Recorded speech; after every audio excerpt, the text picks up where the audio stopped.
Yes, ladies and gentlemen, it's Friday night. You know what time it is. It's time to do a bit of we'll go back in the archives on the old Bustalgia bus. We've had time travelling, if you will. And yes, it is that time we are doing a player-focused one. Players, if you will. A wee dynamic duo. And disclaimer, yes, the word Celtic and 90s will be going together many times tonight. So please do not be afraid. I know that can be a traumatic time for people, but don't worry, folks. We're going to get through this together. Because tonight, after Russell said last week, that'd be a good idea for a show, I went, you know what? That is a good idea for a show. But let's not just make it about one player. Let's go for his partner in crime, essentially, from that era. So tonight, it's all about John Collins and Paul McStay, because they go together hand in hand, like salt and vinegar. When I think of John Collins in that Celtic era, who's the first player I think of alongside him? I think of Paul McStay, and I think the two of them deserve some recognition tonight on Bustalgia. And as you can see, joining me is a man who suggested it last week, Russell Boyce. This is going to be an emotional one tonight, because you and I have got a very similar upbringing with Celtic and football, and these two guys are linked with how we got into football. These two guys are synonymous with when we got into it, 1994 roughly. So yeah, you're so right. My first and worst memory of Celtic is McStay missing the penalty against Wraith Rovers. It's the truth. Build it up. Like, I watched the 94 World Cup. Sorry if you hear my dog panting, by the way, in the background. She's right. Okay. Just for those listening on audio, you know, it's a dog, right? Sadly. But yeah, I think it's fascinating. You look at these two guys and you go, what team could they not have played in? Exactly. Yeah. That'll be the question tonight. Oh, it will be. I've got a few good questions about, looking at their careers and so on, and asking what could have been and whatnot. So yeah, we'll be getting into all that tonight. But before, of course, we do that, let's get all that good stuff out of the way. So, of course, if you are brand new to the Boise Bus and wish to keep us in your lives just that little bit longer, trust me, you won't regret it. And by all means, hit the subscribe button, and remember that little bell button there. Make sure you hit that so you get notified when we go live, which we do a lot. Obviously, hit that like button, helps it with the old algorithms on YouTube. Gets us more people's suggested items when they come onto YouTube. If they're Celtic fans, obviously, it would push the name of the Boise Bus and get them watching us even more, so get a bigger scope for the bus. Obviously, get involved in the comments tonight. Naturally, if you lived through the 1990s and you experienced all this firsthand, then by all means, we want to hear from you tonight. Some memories of Collins and McStay. I'm sure there are many, many good memories out there. And of course, you can share the link of the Boise Bus out there on the old social media. By all means, follow us on our official Twitter account as well, at Boise Bus. And of course, sponsors-wise, piesports.com, which is in that corner, whatever one it is. I always get that wrong. Of course, head over there, piesports.com, to get 12.5% off your order. Hit that code BUS1888. And of course, our other sponsor, which always gets a chuckle, we've got ED Pharmacy. Here is the QR code, which I'll need to take the banner off. There we go there. So yes, don't be soft as Raphael Scheid. Be big and hard like Johan Mialbi, if you know what I mean. Head over to edcpharmacy.co.uk. Use the code BUS10. Get yourself a discount on their goods over there. So with that out the way. And remember as well, very quickly, free same-day delivery in Central Scotland. And you can pant like my dog Megan if you get on ED Pharmacy. Megan, can you hear her? How bad is that? It's all right, mate. Don't worry. It's okay. Megan has definitely been on ED Pharmacy. How many Viagra's you had? Sweet right. Oh, dearie. So it's gonna be a fun night, folks. And Russell, you're on good form, mate. You've got a wee bit of momentum on sudden death. So let's have some trivia for yourself here tonight. And yes, people have said in the comments tonight, there's no Liam. Liam couldn't make it tonight. He's had to go to a meeting in Vancouver. So just be me and Russell flying this one tonight. Liam. So Russell, here's your trivia for tonight. 5 answers, okay? Okay. Unfortunately, it's about that cup final where McStay missed the penalty. Celtic lost 6-5 that night on penalty shootout. Can you name the 5 players that did score for Celtic Well, I'll get close. I won't be right, but I'll get close. Okay, well, that's the question tonight. So the 5 scorers who did put away their penalty in the 1994-95 Coca-Cola Cup final. I know we try and put that one at the back of our minds. It will, of course, get mentioned tonight. Maybe I'll give away some of the answers. Who knows? But yes, I say we're heading back to the 1990s. Interesting enough, small segue here, Russell. Bit weird that we've got 3 European finals coming up and Italian teams are in all of them. It does feel like we're back in the 90s. Italian football is back. I'd like to think that James Richardson from Football Italia is sitting somewhere now with espresso and a Gazzetta Italia in his hand, just like, yeah, Italian football's back because Roma, Fiorentina, and Inter are all in finals. So yeah, 1990s, they were synonymous with that. And also speaking of the 90s... And by the way, anyone who thinks Jose Mourinho is not about to win his 6th European trophy, watch this space. It's all on. That is an intriguing one. That is definitely an intriguing one. And also, a wee 90s link tonight. I see that Partick Thistle's goalkeeper is really short and has a fluorescent goalie shirt on. He's really channeled his inner Jorge Campos. So it's getting me really in the mood that we must be back in the 1990s with some of the stuff that's going on in football right now. But yeah, we're heading back there, folks. It's John Collins and Paul McStay.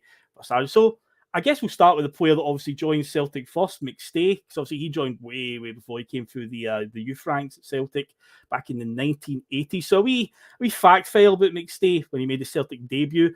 It was on the 23rd of January 1982 in a Scottish Cup victory over Queen of the South, which Celtic won 4-0. Here is a real time capsule for you, Russell, because usually I'll do like what was number 1 in the charts and song. We've never done a 1980s one. So here is what was number 1. Bucks Fizz, former Eurovision winners, were number 1. Them, man. Shite. With the song Land of Make Believe, or Ibrox, as we sometimes call it as well. Yeah. God. If they think that's Waterloo by ABBA, they have lost the plot. It is just so bad. It's not, is Cheryl Baker, maybe on a good day, but no.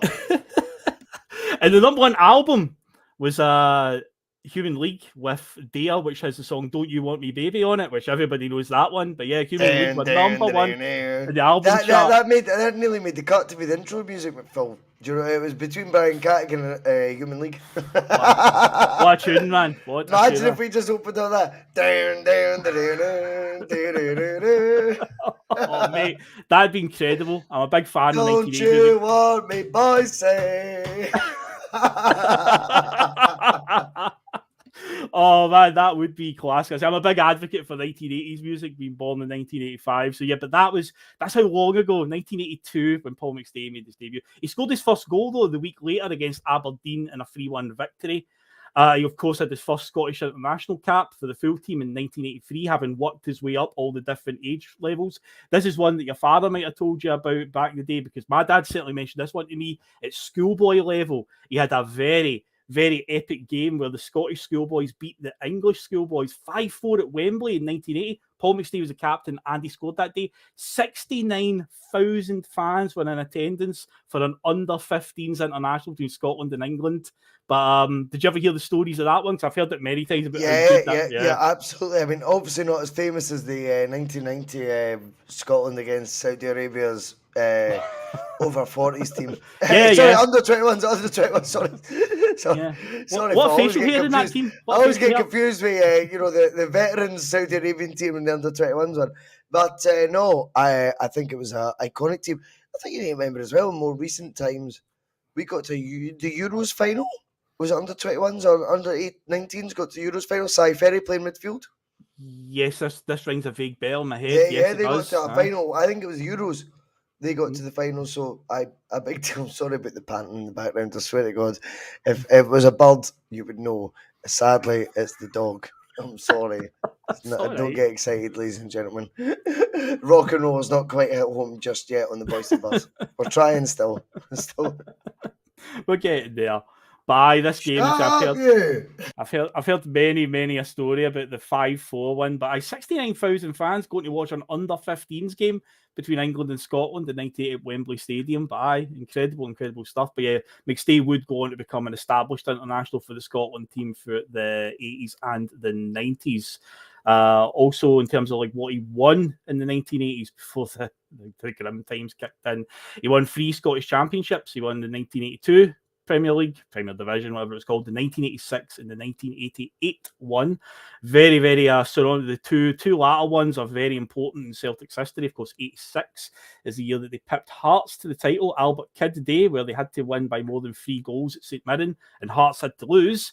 And Celtic fan Dundee striker Albert Kidd scored 2 that day. Celtic won 5-0 at St Mirren, ended up winning the title. McStay was in that team, and of course the 1988 centenary team, which I'm wearing their shirt tonight. The Can I just say, Phil, that is the best shirt you've worn on the show so far. Oh, thank you very much. You are absolutely rocking that, mate, and fair play. You are rocking it, mate. You're doing that shirt a credit to the shirt itself. Well done, mate. I felt it was very, very, given who we're talking about. You're rocking it, mate. You're rocking it. It's very tight, I'll say that. No, but you're rocking it, mate. You're rocking it. Honestly, that's the smart shot you've won so far. Oh, thank you very much, mate. Thank you. I mean it. But see, who we're talking about tonight, I think it was quite, it's very appropriate given Paul McStay's featuring tonight. But yeah, the 1988 centenary season, that is one that I have got in the pipeline for somewhere down the line in Bustalgia. Even though I didn't really start paying attention to football till 1994, I still want to go back and look at that because our very own Johnny Logue was in attendance at pretty much all the games that season. So I'd like to get Johnny on to pick his brain. He should have been on. I asked him, and it turns out it's his anniversary tonight. So don't know if the wife would be too happy about him nipping on the podcast. But yeah, no, Phil Killen, Phil. No, definitely not. Those shots are like hot pants, aren't they? The shots back then were like, imagine Big Phil just cutting him into Bustalgia in his hot pants. Don't imagine that. Please do not. Number 8 on his ass going, come on, Bustalgia. You definitely need to go ED Pharmacy for that one then. If that's a vision that you see, you'll definitely need to hit up ED Pharmacy. But yeah, see, we'll do the 1988 season at some point. See, when we get Johnny Logue free on a Friday night, so I want to pick his brain on that one with all the first-hand experience he's got from that one. Because I think that's fascinating as well, and I think we are so shut up. We're so ignorant, mate. Like me and you are very much in the same camp that way. Like football began in 1994, and that's when it started. There was no football before that. We don't understand it. But it's the same way generations now, as I always go back to on Bustalgia, think Neil Lennon's a dafty. And I'm like, what? But in their mind, football began in 2016.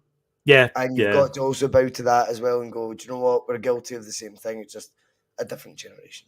It's but no, it's something that we will get around to at some point. He also won a few Scottish Cups as well in the 1980s. He won the 1985, which was the 100th Scottish Cup, so that was a significant one for Celtic. He won the 1988 one, which was the centenary season because they won the double that year, and 1989 they won it. Joe Miller scored the winner, and we also picked up one Scottish League Cup when Paul McStay was in the team in the 80s. 1983, McStay played alongside a plethora of Celtic legends, to say the least. Here's just a small sample: Roy Aitken, Tommy Burns, Danny McGrain, Charlie Nicholas, Peter Grant, Paddy Bonner, Frank McAvenny, Davy Provan and Frank McGarvey, to name just a few. I say there's so many more. And he was the best of those names you just mentioned. Yeah, well, the best in my opinion. Danny McGrain. Yeah, but different positions, so you got to remember. Paul McStay's better than Danny McGrain. Okay. No, Paul McStay walks into any team in the world. Yeah. Danny McGrain gets into any team in the world. Paul McStay strolls into any team in the world. Okay, I see that. And by the way, that is the finest margins we're talking about. That is not a slight thing, because as long as you're here, Phil, as long as I'm here, Danny will always have our praise on the Boise boss as well. Oh God! I was wondering where you're going with that there. Yes, that famous, infamous line. Yes, that one. But no, in terms of obviously they play different positions. But many people will tell you Danny McGrain was probably the best right back in the world at one point in time. So, but I McStay. See, the argument's already done, though. Do you know what I mean? Like, best right back. You fucking what, Danny? You're the best what? Right full back. But niche. Well, you shut up. The best right back in the world. I mean, fucking hell. Do you know what I mean? Like, Danny, come on. You're better than that. Paul McStay was the best footballer. He would have walked in any team, I think, at any point.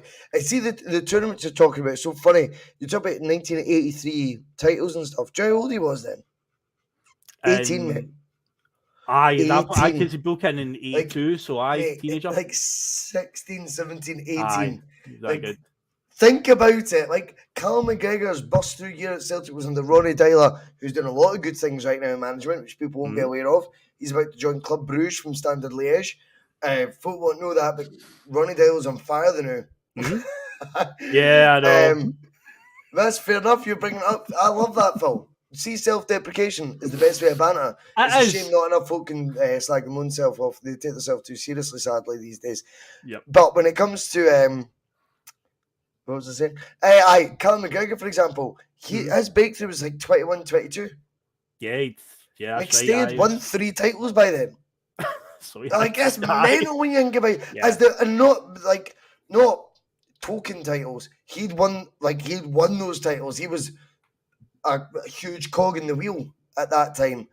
You look back, you go, McStay is a joke, man. How young he was when he started. He was a phenomenon. And I know we'll get to it probably, but if you want to have a what-ifs conversation, McStay was a year older than Lubo Moravchik. I think that might come up at some point tonight, yes. Right, okay, right. Well, definitely. There's a good what if for that one. That's one of my things we're talking about what if, so that's definitely going to feature. But yeah, of course, 1990 when Roy Aitken departed the club, Paul McStay was made the club captain. And then, is that Feed the Bear? I've not seen Feed the Bear in the chat now, well. Well, the expression they did call him Feed the Bear with Roy Aitken. He was known as the Bear, which, given what enemy across the city are nicknamed, it's a bit like, well. So again, I'm too young to know. I didn't watch Roy Aitken in his pomp, but that was way before my time. But his nickname was the Bear, and the expression was he has a presence to Roy Aitken. He does. See, when you watch the highlights, you go, ooh. Yeah. Like, he's just one of those guys who got charisma oozing out of him, and that like, it's hard to describe. Like, if he was a boxer, you would know he'd win. Mm-hmm. Yeah, like he's just got that ring presence. You go, oh, Roy Aitken.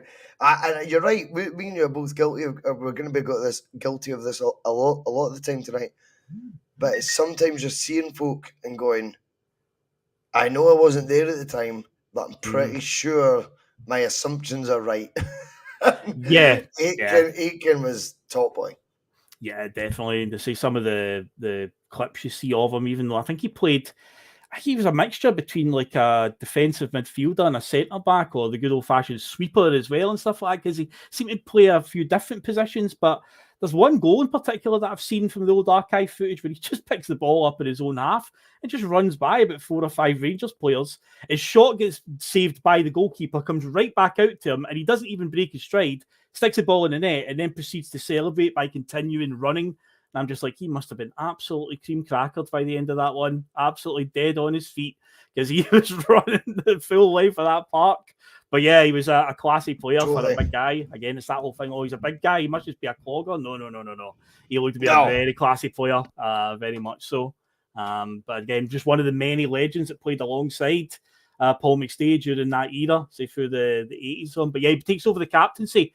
A big presence to take over from Russell without a shadow of a doubt. After Aitken had been the captain, I would say, was he captain when Danny McGrain was captain as well, or was?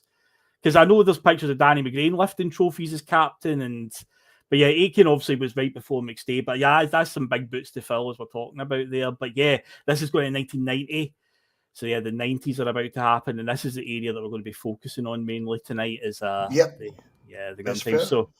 Yeah, so I guess we'll try and talk about some of the low points first, just to get them out of the way, and just and then we'll try and concentrate on the highs. But as I would say at the top of the show, you and I have got a very similar football trajectory. That was one of the reasons why I first messaged you when you were looking for people to come on the bus, because you mentioned one night in the show you did with David Logue when he first debuted on. You mentioned that the first football memory you had was the loss to the 94 World Cup, but then it was the loss to Raith Rovers, and I was the exact same. And that's why when we began Bustalgia, first Celtic memory, mate. Yeah.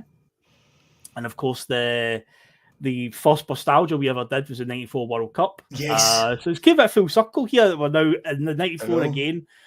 But yeah, the League Cup final. I know you've alluded to it a few times where you've got on board with Celtic, your dad's got you into it. people are always talking about Paul McStay. Your dad talked about him. I was the exact same. My dad went on about him. All the kids in the playground at school, if you wanted to go talk about playing football, they all McStay. I want to be Paul McStay and all that. This name that I kept hearing. And then the first Celtic memory I've got of him is that cup final. And it's just tragic that happened to him, because it's like, of all the players for it to happen. But it can happen to anybody. It's a penalty shootout. It's a lottery.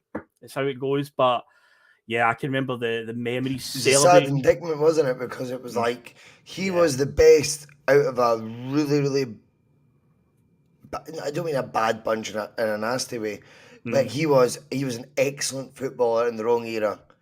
And when it came to the crunch, it was for it to fall on McStay to be the one who misses that penalty. You're going, oh, gee. Like, just doesn't add up. Do you know what I mean? Yeah. It was a shame. It was a tragedy, that. And again, as we always say, yes, first memory being a Celtic fan, etc.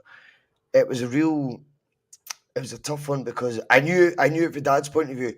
He's like, I've built him up. Like, I know how he thinks now because I've got older. Like, I know he thinks like me to an extent. And he's like, I've built him up to be Zidane. Like, you know, what?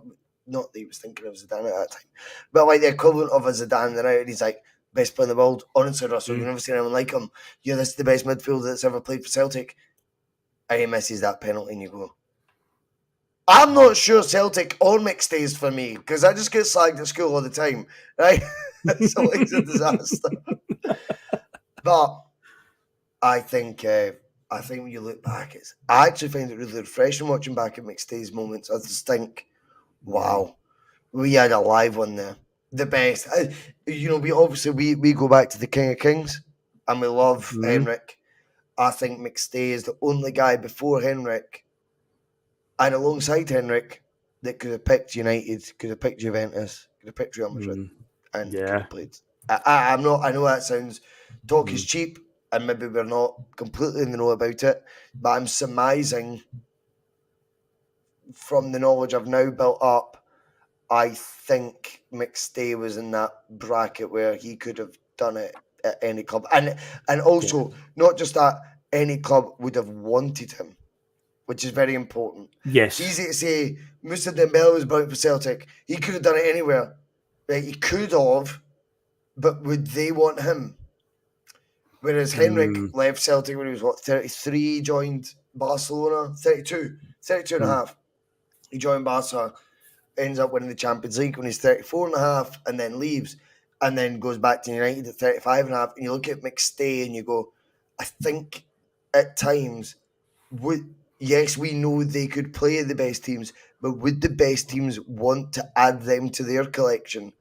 And I think McStay and Larsson are very exclusive in that sort of bracket. I think that's some company to keep, me. But I think any team in Europe would have wanted both of them in their teams. And that's the bigger compliment. It's not whether they could do it there, these big sides.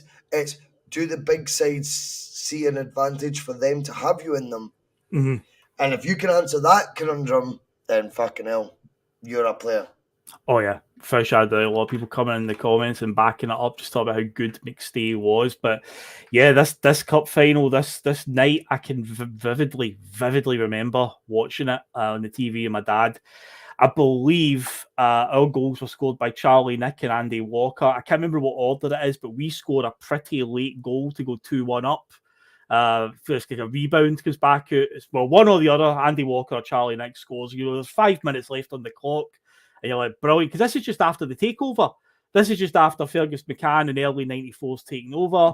It's Tommy who's took over, mind. Like, Tommy's the new manager. Well, he's about to come in, and it's like, you need to remember, like, for McStay and Tommy Burns' relationship, Phil, would have been like players like that, do you know what I mean? So tight. But McStay, I think, who would have been rightfully, bear in mind at the same time, friend of the bus, Kenny Douglas, player manager at Liverpool. No one in the mid-90s would have went, it would be crazy for Paul McStay to have became at 28, 29, the player manager at Celtic. It's a similar comparison, mate. Yeah. It's very similar.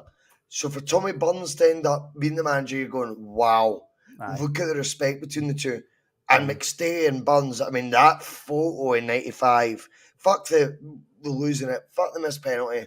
It's all about how you overcome your adversities, mate. It's all about how you overcome your hurdles in life. And we've all got them. That photo of McStay and Burns. Wow. Yeah. In 95 when they win the Scottish Cup. Just it's a brilliant it's one. goosebumps. It's goosebumps, mate, and it's the real deal. That's what Celtic's all about to me. Yeah. They're my Celtic guys. That's Celtic guys you go to. You look at Tommy Burns, you look at Paul McStay. These are the guys you go to. Well, for the true Celtic men, I say that the passion and the emotion, because that 95 Cup final after losing, because we could have won 2 trophies that season, which would have been a hell of a statement, but we needed to get something on the board, because the reality was when 94-95 season rolled around, and Ferguson had to take over in March 94, and Tommy came in as the manager.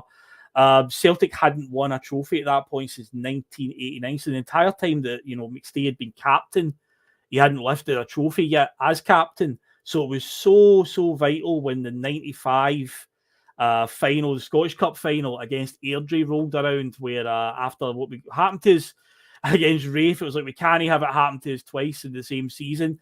For what I remember, not a thrilling final, but you just had to win it by any means. Big Pierre scored the winner that day. Some of the storylines it was a monumental thing, though. It wasn't about the performance that day. Yep. Let's see Celtic lifting trophies again. Yeah. Let's get Celtic and let it be the right guy to do it again. Let Paul McStay bookmark his career the right way. Yeah. Do you know how old he was then when he lifted that 95 trophy? You're the age guy, so enlighten. 29, 30. Wow. Okay. Actually, retires in 97. He's 32 retires, i.e. the same age as Cal Mack is right now. And that was his first trophy as captain.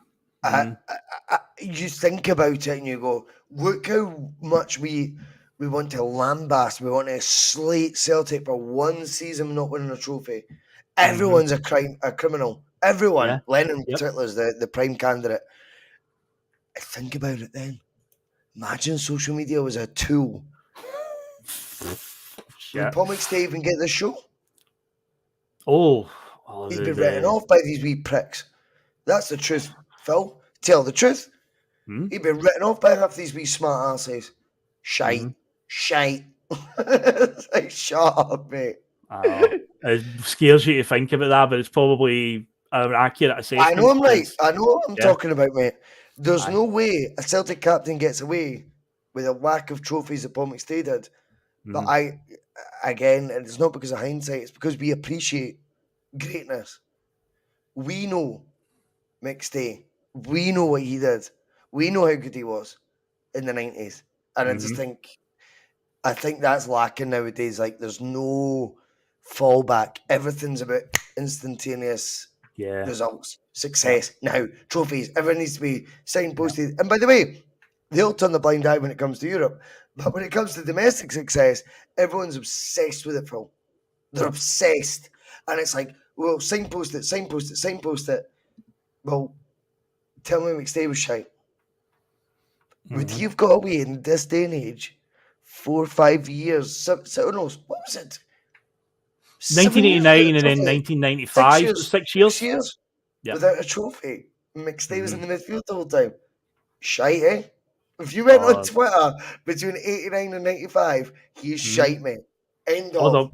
There would be there would, because again, you take the mindset of the current day fans, but see when you look back at the celebrations of that, obviously McStay, the passion coming out of him, you've got good Celtic men on the sideline like Tommy Burns and his assistant Billy Stark. The emotion that they have, because again, they played in that centenary season, they played together there. What about Peter Grant as well? There's a big story about him where he was crocked going into the final, and basically Tommy Burns was like, look, do you want to play? Essentially put it in his hands, and he did. And apparently Peter Grant put in one of the best performances that he's ever put in. I know he gets lambasted by many of the older generation. Again, I'm probably too young to really judge Peter Grant. In my mind, I associate him with being a good player, but a lot of people say no. He was a hero of my dad's as well. He was. There you go. He was a hero of my dad's, eh? Yeah. Peter Grant, but I think he was a hero because he got stuck in. He played like a fan. Right, yeah. Played like a fan, Phil. I'm not convinced he was the best player in the world. In fact, he obviously wasn't because he was part of a team that always got beat. But like, I think Peter Grant was. He represented heart on the sleeve stuff, Phil. Yeah, and I don't mind a bit of that as well. Tom Boyd would have been in that Celtic team that picked up the title. And again, more heart in the sleeve stuff. Good Celtic men. But yeah, I mean, you see McStay when he walks up that says, I think the commentator, I think Jock Brown's on it when you look up the video on YouTube, and he's just, I think his line is something like, oh, Paul McStay, a winner again. And it's like, the again is like the word that's the key word there. It's like, you see him like when he's walking up and he just has that, like, he's so relieved to just be looking at a trophy. Like, he's so happy. And it's like, the thing is, you could argue that is one of the most important trophies in Celtic's history. That one, it is. It really is. Landmark, mate, and it's so fantastic. It was McStay that got to. Like, eventually, I'll leave on my terms. Yeah. Any chance? Can you hear a panting away in the background? Sorry, it's fine. Megan, you've not lifted the Scottish Cup yet. You Megan McStay. What's happening? Megan's wanting it on her terms tonight. But no, the 95 final, like, people draw parallels to the 1965 Cup final, which was the one that sort of got Jock Stein's team into that winning mentality. But yeah, that 95 one was so crucial because that was 6 years without a trophy. McStay gets his first one, and this is about to go into that Tommy Burns team in 95-96, which deserved so much more. And he, of course, was a captain of that team. A fit and prime 31-year-old Paul McStay at his pomp. Yeah. Imagine him being able to play 40 games a season, 50 games a season, like Calmac does now. Yeah. You take it for granted. I mean, we will do Bustalgias in 10 years' time and talk about Calmac. I'm like, mind he just averaged 65 games a year? 70 games a year. He has done that, yeah. Like, what the fuck? Do you know what I mean? Imagine having that at your disposal. Paul McStay was able to do that. That transports Celtic to another level. Undeniably. It does. But that 95-96, he was a key part because people think of Van Hooijdonk and Tom, they were the first two, like the big foreign imports in that team. Jackie McNamara came in, Tosh McKinlay whipping in great causes. But Paul McStay, this was his last sort of season, but he did play a massive amount of games because it was the next season the injury caught up to him and he was in and out of the team. But yeah, he still had his moments, to say the least, along the way in that 95-96 team. But yeah, it's I think that's here that he also has his testimonial. Also, thanks to the wee fella there with that line. So the other pod, the wee fella comes in and says, I noticed they have ED pharmacy. We do. I'm a wee fella by name and a wee fella by nature. I'm a wee beano, they call me. A wee fella, good to see you, mate. It is indeed, mate. Thank you for coming along. Take a seat. But yeah, so let's talk about, because at that stage of his career, say it's 95-96, I say the injuries catch up with him in the next season when we added in Canio and Cadet and so on. But if injury hadn't caught up to him, right, let's do this whole what if and that. Obviously, the season that followed that was the stopping the 10 season. So yeah, it starts getting bigger, Phil.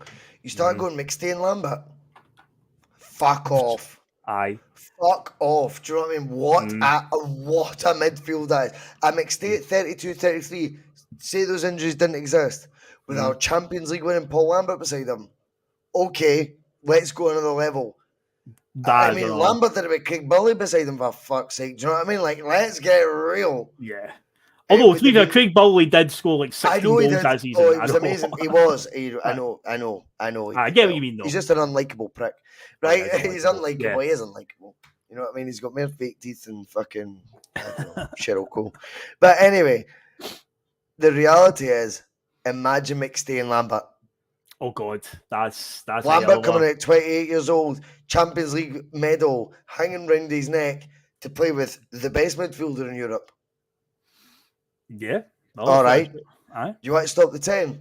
Those two together would have been unrivaled, unbelievable. Unbelievable, Phil.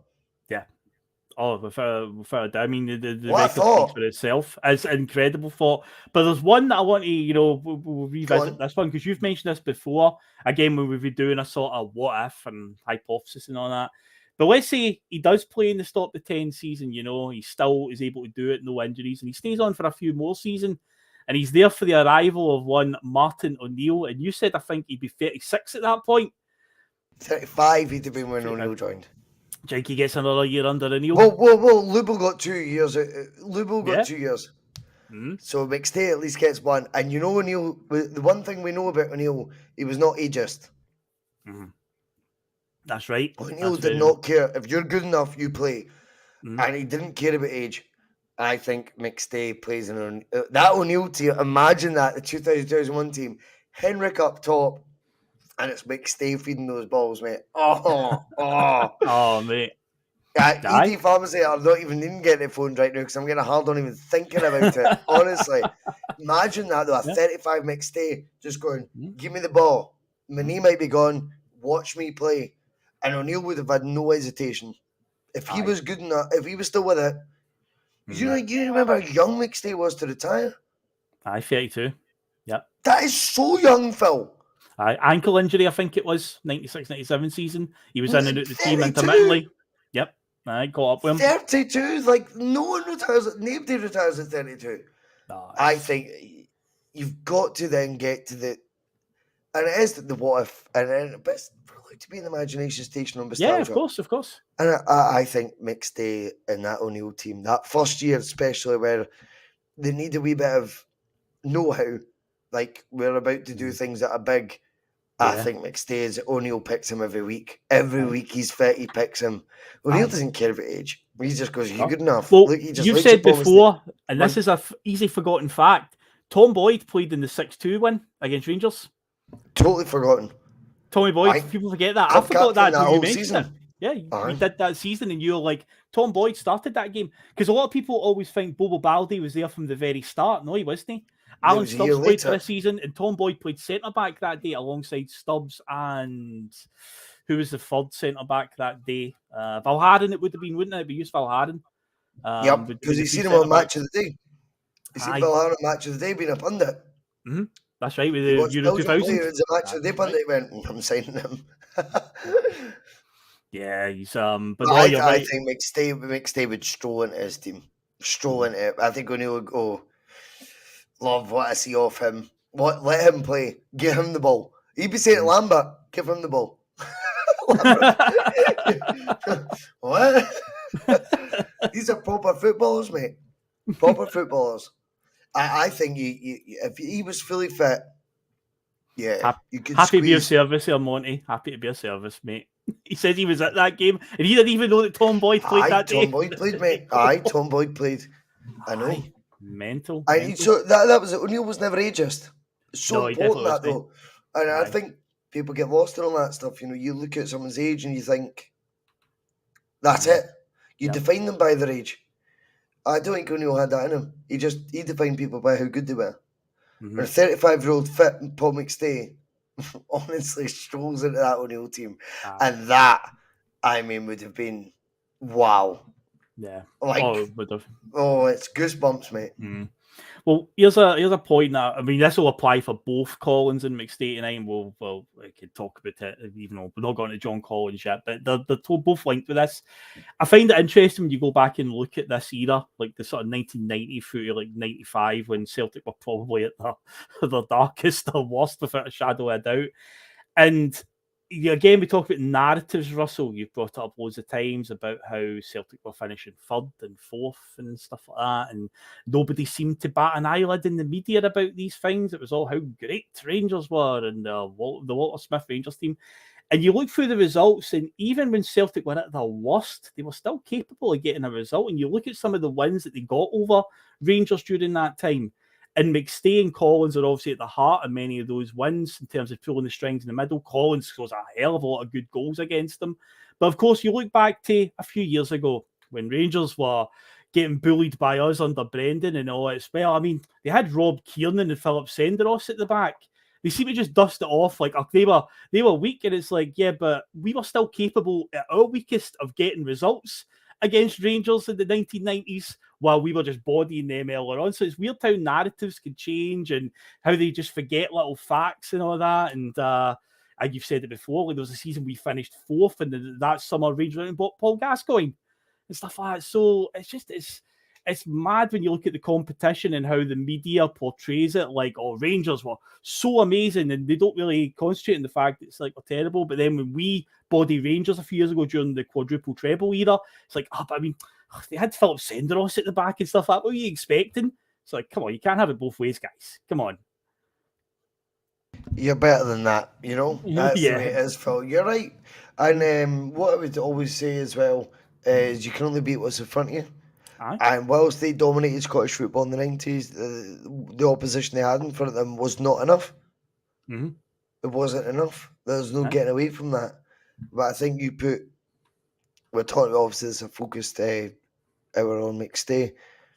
Put McStay with a bunch of good footballers around him. But they don't even to be as good as him. Just better footballers than what you had around him. Better than Brian O'Neill, etc. And watch him go. Watch him go. I know, like, the wee fella gets excited about Paul Byrne and that, but that's just because he wants likes for his wee channel. Nobody cares, mate. These guys aren't up to it. And McStay's a level. He's a level. A proper level. McStay was the only guy to come through at the age he did to be in a very successful Celtic side as a team. Mm-hmm. Win the trophy there is as a young man. And then by the time he's meant to be in his peak powers, has the amount of injury doubts that he does, and yet never leaves. Stays as a hallmark of Celtic. He's a hallmark of Celtic, Paul McStay. He is an absolute rubber stamped. You think of Celtic, you think of names that are synonymous with Celtic. I'm sorry, Paul McStay is up there, up there, up there, up there. Do you know what I mean? Mm. And that is not always necessarily because of trophies, which is the easy argument when you talk about the likes of Scott Brown, or you talk about James Forrest, for example. They weren't far more than Paul McStay. Paul McStay is far more synonymous with Celtic than either of those two. That's not disrespectful to them either. I'm just being honest. I think we need to, when you think of McStay, he's just a man, mate. Yeah. Just a man. He was the man. And he did it over generations where Celtic were very fruitful. And then he managed to achieve it. That legacy, that legendary status, when Celtic were not in a great time, he still held his own. And he still seemed to be, it's hard to explain, but when you think about it, you go, Celtic not winning trophies, he seemed to be excused from the debate. McStay seemed to be removed from it. Like, even think about the early 90s, as you were talking about earlier, and you look at McStay and you go, well, he's an exception to the rule. Paul McStay was doing Paul McStay things. Celtic weren't doing Celtic things. Yeah. How amazing is that? Well, the thing is, other than like the struggles of the 90s for him to achieve that, seeing the 80s, that was probably the most competitive decade Scottish football has seen. Because Aberdeen were the top team in the country for the decade, pretty much. Dundee United won a title. Rangers won a couple of titles. The Celtic won some titles as well. And again, that was the most competitive it's been. And again, he just stood out. Oh, he's leaps and bounds above many, many players. And it's like, in a team when. Put it this way, Phil. Neil Lennon had one shite season as Celtic manager, and he is now tarnished forever as a shite manager. He's rubbish. He's hopeless. I was arguing for it the other day, and even the group chat. I mean, the group chat's just annoying me now because it's just full of shite, right? Lennon's an idiot, apparently, right? Okay, one bad season is turned into a narrative that Neil Lennon now doesn't know how to be a manager. Paul McStay was the captain of a Celtic team for 4 or 5 shite years. Aye. Now, I don't want him to add to the Lennon brush, mate. What I'm trying to say is it's the opposite. It is certain people rise above that precipice. They become precipice. I'm taking the piss now with words. But they become bigger than what just the form is on the sheets. They become more than what the league table tells you. They become more than what the trophy count is. And McStay did that. And McStay embodies what to me is being a perfect footballer. And really? But I think did you hear a snore there? I think McStay is someone that will stand the test of time. He's like a greatest hit. Yep. You know when you get a Wonderwall and you go, there's a reason why Wonderwall's had 3 billion hits. 3 'Cause it's a good billion tune. downloads it because it must be good. Aye. Steady as a ship, mate. Yep. It's fucking sound. You've heard it too many times. Well, McStay is our Wonderwall. Aye, that's a good way of putting it. And see, when you're talking there about him being the captain through a terrible spell, I thought that one out, by the way, but way before we came on live, just so you know. That was just good. In case I think I'm being prophetic. I actually worked that line out like 2-3 hours ago. McStay is our Wonderwall. You can snip it, clip it, slide my hair. I was going to say, like, see in the modern day, right? If you just go into what we've talked about, in fact, I think we mentioned it last night. I said at some point in TNF, I talked about the modern day footballer when I talked about the Giakoumakis thing. And again, when a team's going through a bad spell and you're like a top player, what tends to happen in the modern day? That player basically gets their way and gets a move out. Paul McStay never did. Paul McStay had the chance apparently to go to Inter Milan in 1992. That supposedly was the Serie A team that was putting an offer on the table. And he opted to stay at Celtic through loyalty and his love for the club. I mean, Stutub, I think, came in there and talked about how he backed the Sales for Change movement and stuff like that as well, which was obviously what led to the takeover and so on in 1994. That was all at the centre of that. The guy was Celtic through and through, and I say he could have, you said earlier on, he could have waltzed into any team in the world, Inter Milan, who at that time would have had Lothar Matthäus, Rudi Voller, Dennis Bergkamp. That would have been that team. He's better than them. That team, he could have been in that team. I always go back to Man United went to Australia, funnily enough, Australia for a training camp. Mm-hmm. And the Man United youngsters are all training. Rio Ferdinand's training with them. Yeah. And it's like, oh my fucking God, look who that is. He goes, none of the boys realised who it was. Rio Ferdinand goes, none of them knew who it was. And Rio Ferdinand goes, do you know who that is? That's Paul McStay over there. And Rio Ferdinand's jaw is dropped. He's like, you don't get football. Like, fuck off. Wow. And he goes, I ran over and got his autograph. And McStay, just being McStay, is like, nice to meet you, Rio. What you want a photo for, sort of thing. But Rio Ferdinand, he does an interview and he talks like a child when he talks about it. And in an amazing way. Aye. It's so complimentary. But he just talks about, well, you shut up. He just talks about Rio Ferdinand like Rio Ferdinand. Sorry, talks about Paul McStay like it's an icon. Like this is the guy you have posters on your wall of. And he goes, these youngsters don't even know who it is. He couldn't work it out. He could not join the dots. He's like, how do you not know who that is? He's like, that's Paul McStay. I think, and you look at Rio Ferdinand, an exceptional career. Yeah, oh God, yeah. He's of the highest caliber. Back. Yeah. He was a wonderful footballer. Mm-hmm. And I think if he's pointing out Paul McStay, I think that says a lot. Do you know, I didn't know that story there because I've wondered that. I've seen in the last few years, I've seen Rio Ferdinand. They did a charity match or something as well. And I've always thought, what's the connection? Because Rio Ferdinand and Paul McStay isn't a connection I would make. So I didn't actually know that, but that's good to know. Because Paul McStay was bigger than we get. He's bigger than what we understand, Phil. Like we go back to the top of the show, me and you are ignorant to the football that happened before us. Yeah. Rio Ferdinand is educating us as that's who I watched when I was growing up. Aye. Scottish football, I would guess at that time, had a similar prism as what English football did. A similar sort of game time in the telly. Mm-hmm. So when you watch a FA Cup final, you watch a Scottish Cup final, McStay. And that is the guy Rio Ferdinand's going, he's the boy. He's the boy. Yes, the boy. And he's recognised him at 55 years old or whatever age he would have been. And he's like, no one else even knew who he was. He goes, I was like, oh, yeah, always talks to his liberal. Yeah. He does actually, he does. Rio Ferdinand. But I've noticed that over the last few years. But Rio's that's Paul fucking McStay. No. And I'm like, that's so cool. And it's not virtue signaling bullshit. It's Rio Ferdinand. You could tell like a kid going, oh my God, it's Paul fucking McStay in front of my eyes. I just think that is awesome. That is. Let's be real here. Rio Ferdinand was the world record transfer fee for a defender of all time at one stage.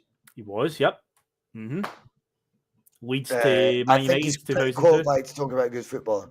Yeah, He played with a few decent players, to say the least. Yeah, he certainly did. But no, I say I've heard that. Well, I hadn't heard that story specifically, but I have wondered that one because I've seen the sort of connection online and seen Ferdinand talk about him, and that's what it simply comes down to. He just, appreciate a good mixed deals. In fact, last week we were talking about the game's favourite goals against Rangers. We mentioned how at one point in time in the 90s, Sky would have Martin Tyler and Andy Gray on commentary for the Celtic Rangers games.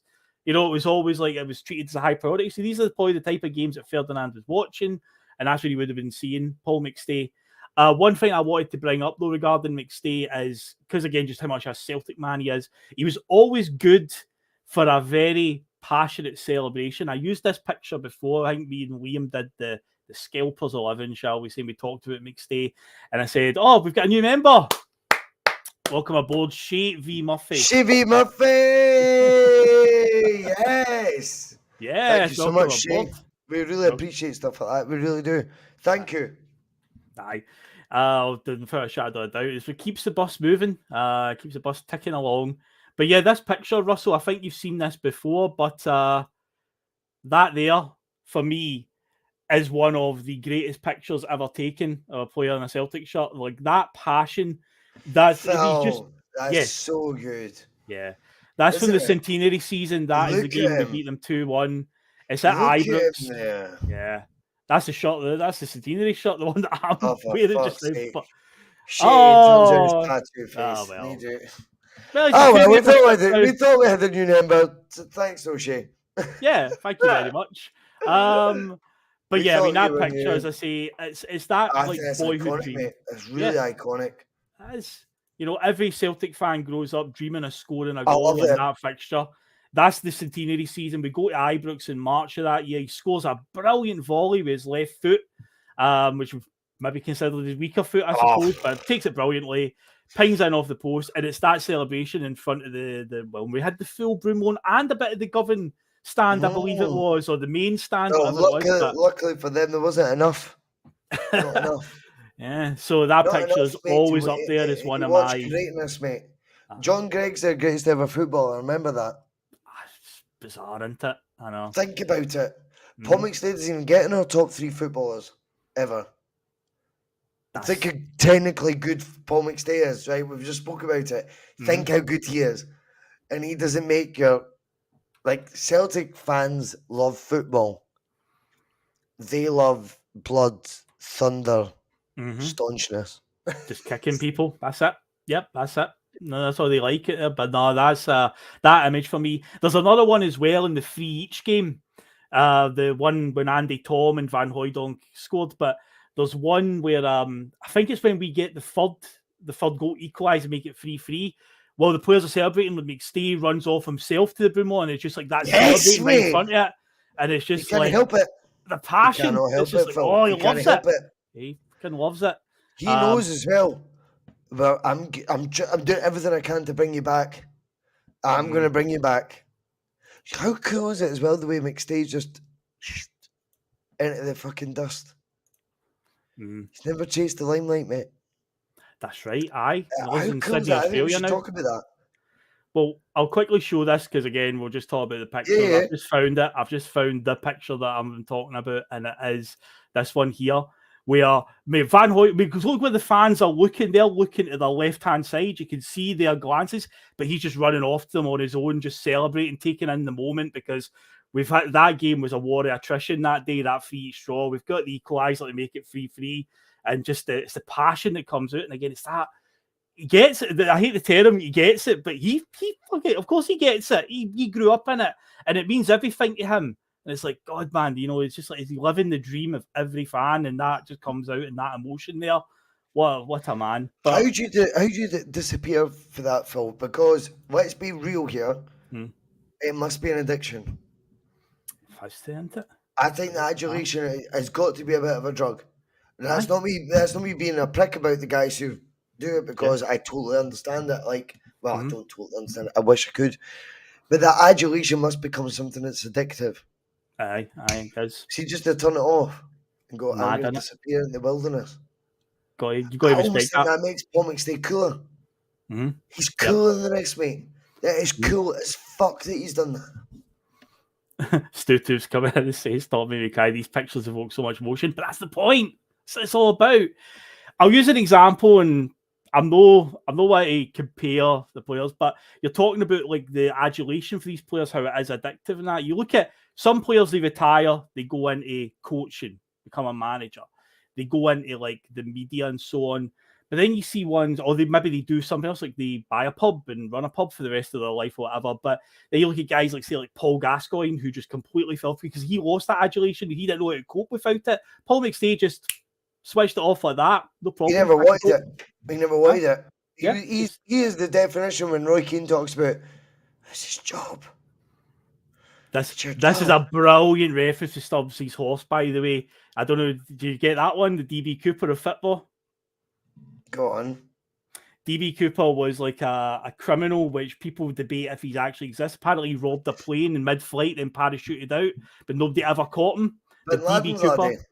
So it was in the 1980s or something like that. But yeah, DB Cooper. So the McStay is a DB Cooper of football. He just disappeared and nobody got a trace of him at all. That's a great reference. That's very clever. I like that. Fuck off, mate. Do you know what I mean? Like, I've had a couple of screaming devils tonight. You know what I mean? Like, that's too clever for the channel. That's very good. I appreciate the patter. That's very clever, though. Do you know what I mean? He's obviously had these Weetabix this morning. Do you know what I mean? Yes, yes, indeed. But no, you see, we could wax lyrical about McStay. And the funny thing is, we've still got over half a show to go. We're going to talk about another player synonymous with that era. Up the tempo, Phil. Oh, up the tempo. Yeah, the passing, the movement, the tempo. Tempo. This is the part of the show on Bustalgia where normally we would have a little interlude, but we can't do it these days. So I'm just going to put a picture up of the Boise Bus logo for 2 minutes, 3 minutes while me and Russell. No, 2 minutes is fine. 2 minutes is fine. And yeah, we will be back then. So yeah, I'll just put a wee picture of the Boise Bus logo. We'll come to the hour mark. We'll be back in 2 minutes' time, guys. Right, clever, mate. He is very. In fact, you know what? I'll put this picture of Paul McStay up for the 2 minutes. There you go. Go on, make them cry.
And we are back, ladies and gentlemen. So yes, let's get on now to the second person on tonight's dynamic duo.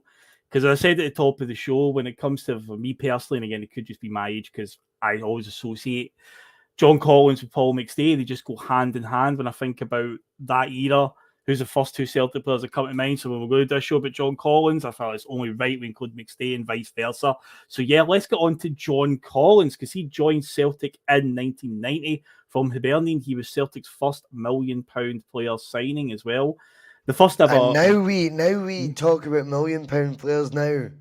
Like Celtic's like pushing the boat. If you don't know your condition now to realise we don't want to achieve greatness, you never will. That's mad, isn't it? I know. When you Rio think about that, 1990. I know. 20. What's that? With inflation, I wonder what John Collins' transfer fee would be in 2023. 10. I wonder. It's 10 million, mate. He's a £10 million footballer. Easily.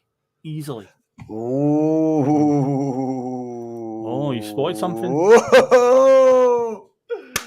The return of Chunks in his trunks. Good to see you, mate. Hope you're well. Yes, welcome back. The return of the return of the return. Yeah. What a returns there. He's a legend, man. He's a legend. Yeah. He knows he is. Yeah. Welcome aboard. Take your seat. Take your usual seat. But yeah, you're right about the £1 million thing. It's like, it is quite scary when you think about it. For the record, I believe the first ever £1 million player in world football was Trevor Francis going to Nottingham Forest in 1980. And that was 10 years before this. So, but yeah, 1990, Celtic go to Hibernian and sign John Collins for £1 million. It's all about the tempo. It's all about the tempo, the passing. I love Collins. McStay, and it's been amazing talking about McStay because he deserves the whole segment we've done, Phil. But when I grew up, McStay wasn't the guy that Dad was telling me about, if you know what I mean. He was a feeding force. That's not his fault. No, Father Time catches up with them all. Collins' career's going this way. Yeah. And to me, he is the scalper of all scalpers. We can't say the word. But he is the scalper. He's Alan Thompson. Like, Alan Thompson gets regarded as a scalper.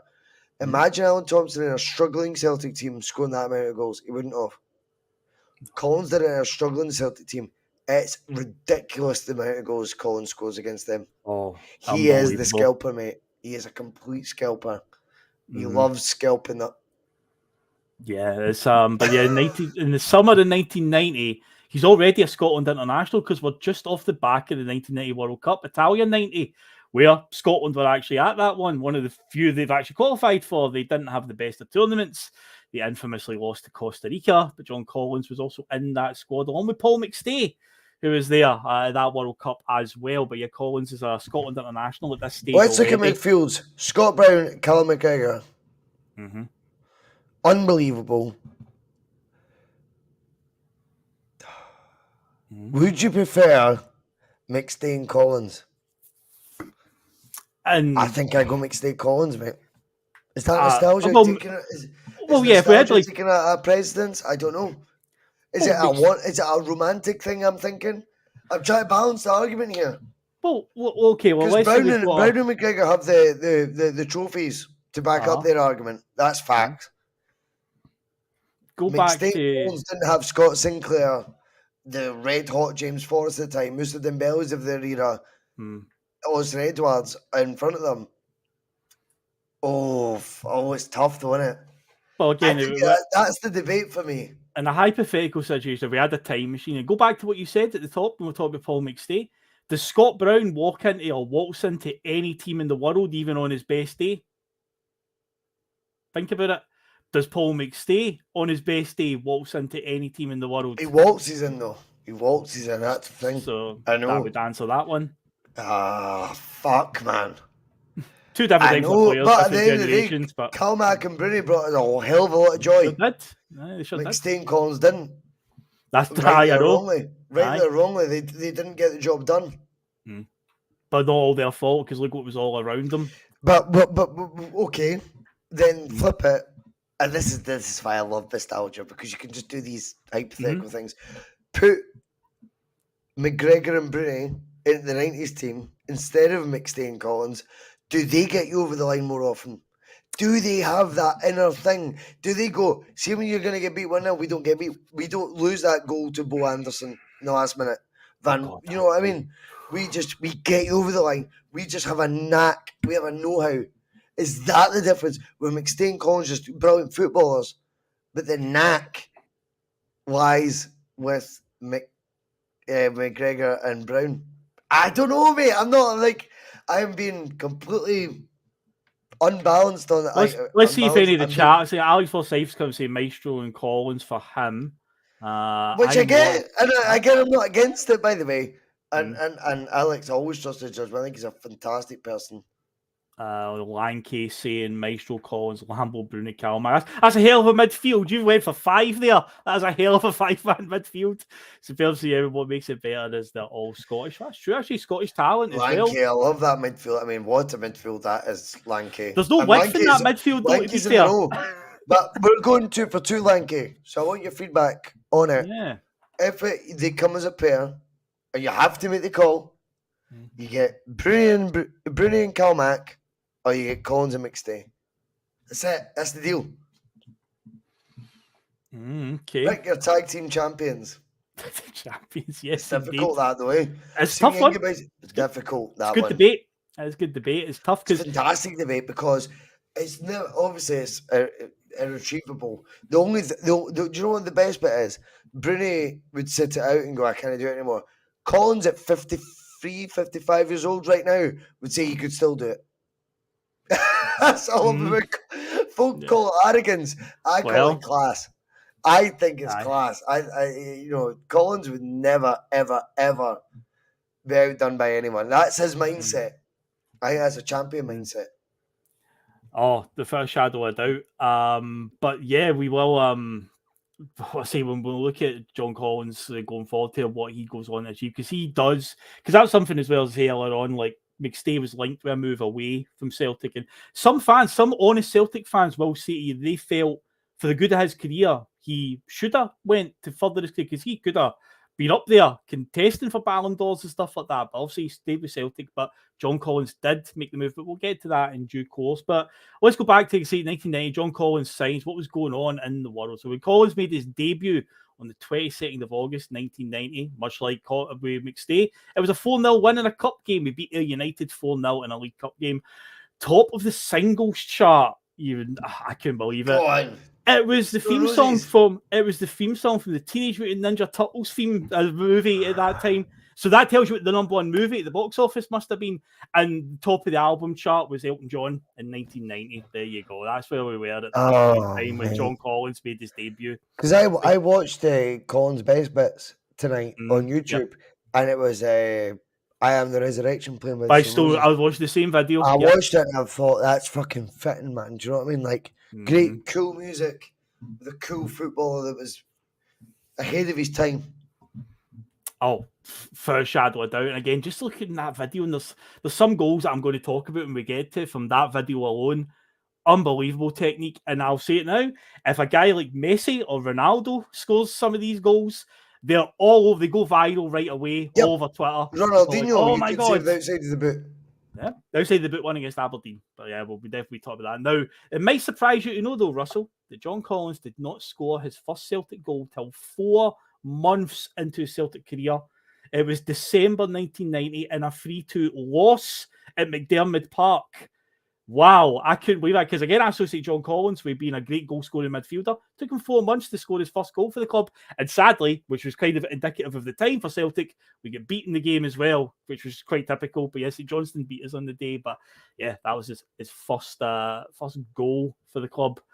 And yeah, tragically for his career at Celtic, he's only got one winner's medal, the one we talked about, 1995 Scottish Cup. Deserve more. Although, if you want to include the Tennant Sixes, if you wish, John Collins was the nominated captain for the Tennant Sixes in 1992.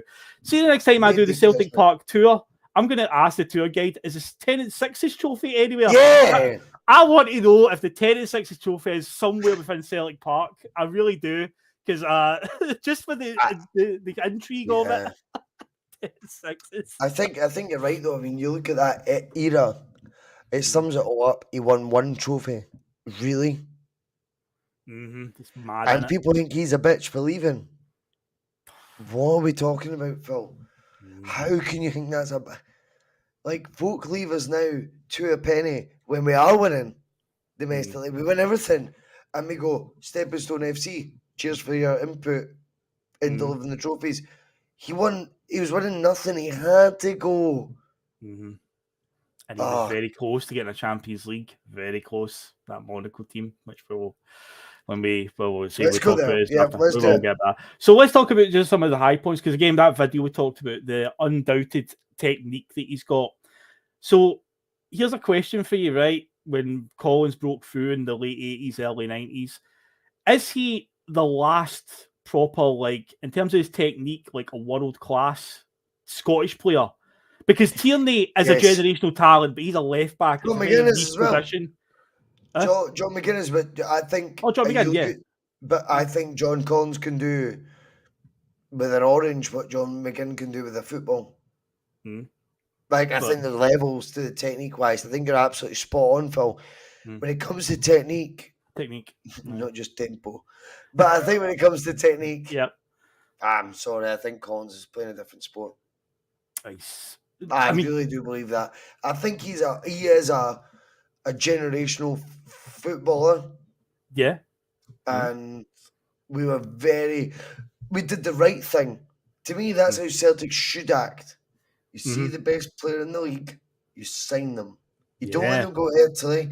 You don't let them go to Serie A. Whether it's a certain Lewis Ferguson, whether it's an Arneke, and whether it's an Andy, what's he called? The left back at Andy Robertson.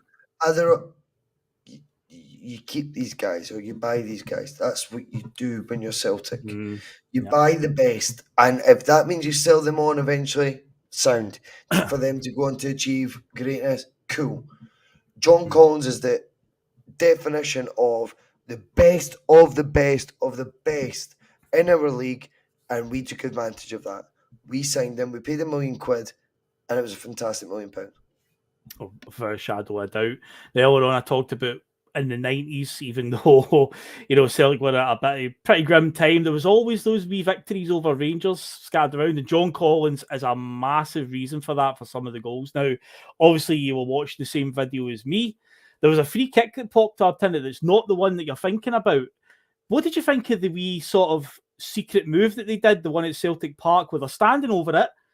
He takes the ball, and the Rangers wall don't even realise he's got it. By the time he shoots, they only react by the time he gets a shot away, and I totally forgot about that goal. But it's a joke of a goal. All Collins, mate. Aye. And again, you're right. You compare it to nowadays. That's Ronaldinho at Stamford Bridge. Yeah, it's going viral right away. All over Twitter. Let's talk. And again, the underdog vibe we had at the time, the bollocks to actually do that at that point in time. Aye. That takes a different mindset as well, which I think Celtic were lacking, if I'm honest. Not necessarily lacking because they didn't want to feel like that. They just deep down knew they weren't good enough to feel like Collins did then. Whereas Collins went, well, I don't give a fuck. I know how good I am. Yeah. Put me up there with Laudrup. Put me against Gascoigne. I know I deserve my place there. Yep. Let me go against them. That's how he felt. You could see it a mile away. But you're right. These moments will slip under the test of time where they shouldn't. They shouldn't, because it's utter genius. You're right. Aye. I think the video describes it as the hidden free kick, and before it loaded up, I was like, what is this? What is this thought of a hidden free kick? And the move is genius. It's so good. It's a wee shot past him, and he just, I say, by the time he gets the shot away, the Rangers will only react then, because they're like, how did he do that? It's like magic. Like, what? I know. Oh, superb goal. And of course, we talked about it last week when we were mentioning the favourite goals. He's got 2 free kicks in the space of a matter of months. He got number 4 of my favourite goals. He did. Because he's got the one in April with the Predator boots. So he's wearing Predators in both of them, but April 94 was the first. It's the Gorham one for me. The Gorham one. Gorham doesn't move. And Gorham did saves, whether we like him or we don't. Yeah. That fat bastard saved shots or goals they should have been like out his arse. He does not move for that Collins free kick. The one that bends is when you, and the beauty of the Collins free kick, the second one, is the fact that Sky have got the mojo then. And at this space and time they're in, Phil, they have worked out where to get cameras angled for the maximum impact. That right behind it, like Collins taking it, it's literally parallel to the Rangers goal. It's facing the Rangers goal literally as it is. That ball goes a yard and a half out with the post and then curls back in. That's superb. Gorham doesn't move. It is just a joke how good it is. It is a shambles how good it is.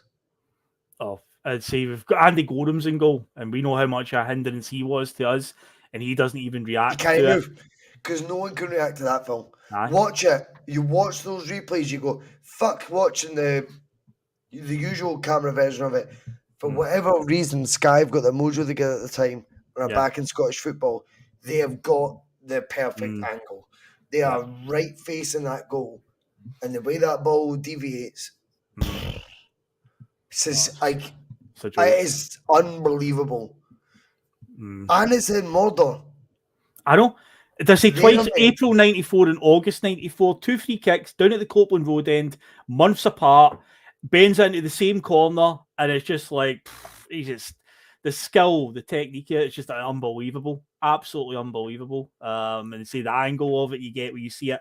It starts outside the post and bends back in. He just had that in his locker, just to casually step up and just, it didn't even look like it was much like a hassle for him. It was effortless. It came across effortless the way he just done it. So he's done it twice in a matter of months at Ibrox. Incredible goal. But also that season as well, and it wasn't just about goals that he scored in terms of the passing ability that he had. Do you remember the Paul Byrne goal in the New Year game where John Collins pings a ball 40 yards cross field right onto Paul Byrne's right foot, and he volleys it in at the bottom corner at the Broomlow end and gets us a 1-1 draw that night, I believe. But the pass for Collins, Andy Gray and Tyler on commentary, and Andy Gray, it's that whole take a bow. The wee fella's not going to get John Collins on the way, so we'll talk about Paul Byrne. You'll get him on for a wee silly podcast, you know what I mean? Nobody cares, mate. But the pass was... It's all about Collins. The pass is unbelievable, yeah. If you can't get Collins in the pod, then he bother. Aye. Because it's about the world-class element that he brings to the table. Aye. There's a reason why he joins Monaco at 28, 29 years old. There's a reason why Jean Tigana signs him to play with Trezeguet, to play with Petit, to play with Henry, etc. There's more than that, by the way. I'm fucking forgetting half the names. Half these world-class names. I'm forgetting them. Collins just slots in. No problem at all. What did they make Champions League semi-final? Semi-final the year that Dortmund won it, 97. And that's his first year with Monaco. Aye. So that's the first year that he was at Monaco, 96-97, and Monaco made the semi-final. It was, and Dortmund going to win it that year. But I mean, again, he was. Now you've mentioned this before, and again, I think this pays massive compliment to him. What manager was very eager to sign him, and the first opportunity he got to sign him? Walter Smith. And what did he tell him basically when he signed? Just how he always wanted to sign, but couldn't. It was impossible before, lad. Impossible, obviously. Yeah. Particularly.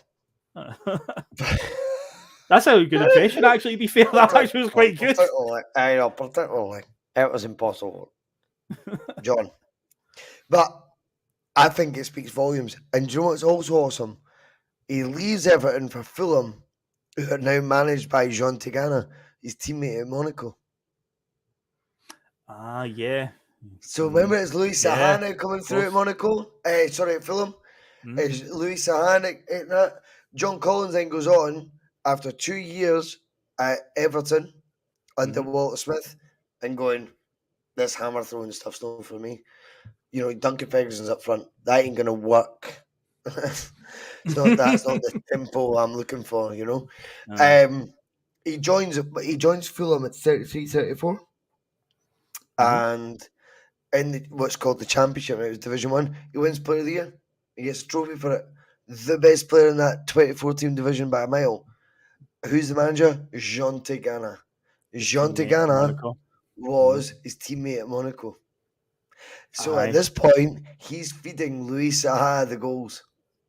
And people think football's modernised, they all get better and they all get better. No, they don't. Do you know how old Kenny Dalglish was when he played his last game for Liverpool?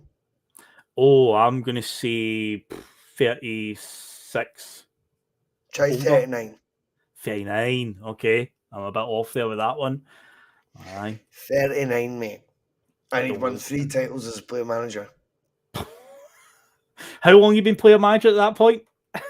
3 years. Like, he won 3 years on as player manager. Like, what I'm trying to say though is, yeah. generationally, he played at the end of the 9 in a row. Then he's in the 90s near enough with Liverpool. Like, footballers that are brilliant will stand the test of time. People think football's advanced now. Brilliant players can adapt. The brilliant players adapt, Phil. Henrik went to Man United at 35 and a half, flicked the ball up, volleyed at top bags again. I think it was Watford they were playing that day. Watford it was, yeah. And he flicks it up, volleys at top bins, 35 and a half. He'd done 2 assists at 34 for Barcelona in the European Cup final. Good players can adapt, mate. Trust me on that. Like, good players adapt. It is not about fucking... Oh my God, how amazing is like fucking James Maddison? Nobody cares, mate. Nobody fucking cares.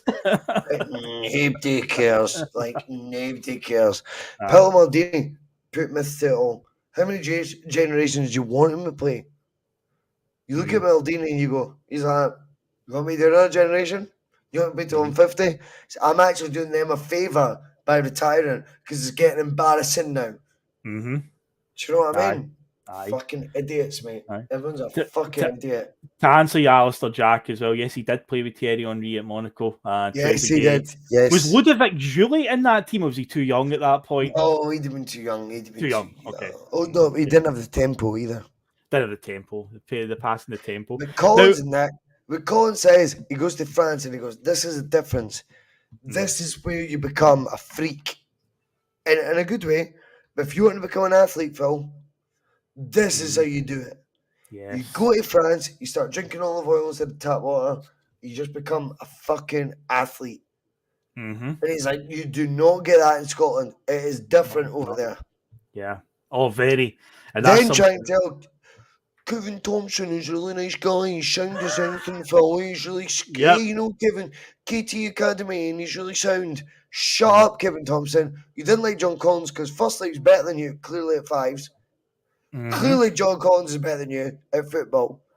Probably at 5s in the training. And John Collins went, how do you think I got here? Because I dedicated myself to this. You talk a load of shite. You cannot walk the walk. Shut up.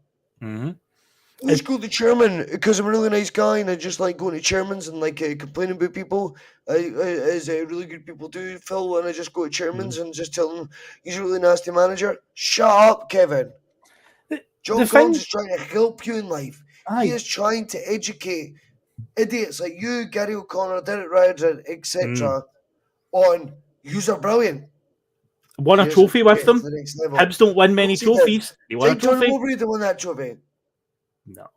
He doesn't, mate. I'm sorry. Mowbray loses that. Well, it's interesting because that was one of the talking points I was going to bring up about Collins, because in 2023, right, you've got a manager, a coach that's all about fitness, because that is the day and age we live in with football. And players want to be mollycoddled and that. Tempo, passing movement tempo, yes. But this was in 2006, 2007, mid-2000s. Was Collins a bit ahead of his time when you think about it? Because nowadays it's all about fitness. Completely. What Collins says is they are not willing to accept the European ways. But now it's not European ways. It's now across the board. That's just standard. That's just standard. I know. He was ahead. You're right. So he wins a trophy. But I mean, I've seen a couple of comments come up tonight of people saying how he's arrogant and that. It's like, but he just dedicated himself to, you know, being fit in that. So I don't know about arrogance really, because I think, you know, what's he not got to be arrogant about, Phil? The guy was, you know, kept himself What's he not got to be arrogant about? Aye.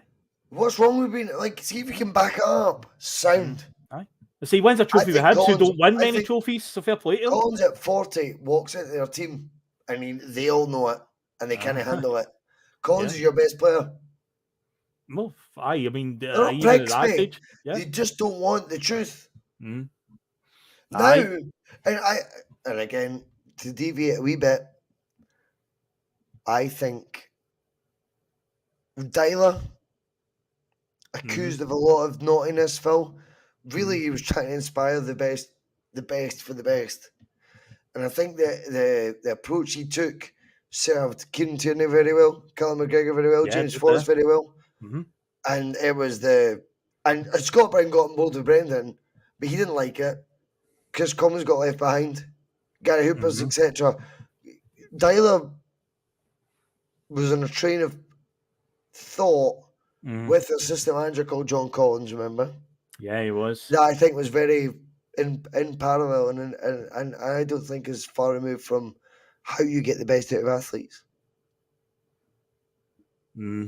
Yeah, he's I just find it baffling when you look at it, the attitude. Because when you look at nowadays, 2023, this is like the standard, like you say. And it's like, well, the guy just knew ahead of time because he went abroad. He saw the methods over there. He's tried to bring them here. And I think the proof's in the pudding. If you can win a trophy with that, what many people regard was a very talented Hibs team, they just needed steers in the right direction. Evidently had it. They got rid of him. And what they did was replace him with Patalainen. And yeah, that didn't exactly go according to plan either. But yeah, it's mad that, he kind of gets labelled that. And then you'd think with Dyler, with the methods that he had, it seems like the perfect match. It does. I mean, I know people point to the Dyler appointment and John Collins was forced upon him, but again, when you look at the way Ronnie, was all about fitness and stuff, and it's like that's actually a good fit when you think about it. So, it was it's mad that he has that sort of perception about being arrogant and that, but the guy keeps selling good next fair play to him. He's got the clout. He's got the CV, Phil. Does. Phil just don't accept it. Aye, does. I had to block that Hoops boy. He's obviously been pissing for off in the chat. So I've seen me bits at the corner. Anyone who upsets the bus upsets me. So I've not really seen much of it, but I just blocked him. Fuck it. Yeah, well, it started off, I believe, him saying that McStay was bang average, and then it evolved from there. And I'm just like, he definitely deserves a block for that. Definitely deserves a block for that. But we'll go back to John Collins again, talking about goals that would have went viral if you saw Messi or Ronaldo score this. Because that little montage that you watched as well that I did, the number one goal on that, and it's one of the ones I always think of when I think of John Collins, we're playing Aberdeen in the 95-96 season up at Pittodrie. The entertainer season, the Tommy Burns one, where we lost one game, and Collins was obviously part of that team. And I think we're 2-0 down. We come back and win the game 3-2, but it's a through ball, and he's running on it. Doesn't have to break his strides, perfectly into his path. And, I know he was left-footed, but it's on his right side. How does he get out of that dilemma?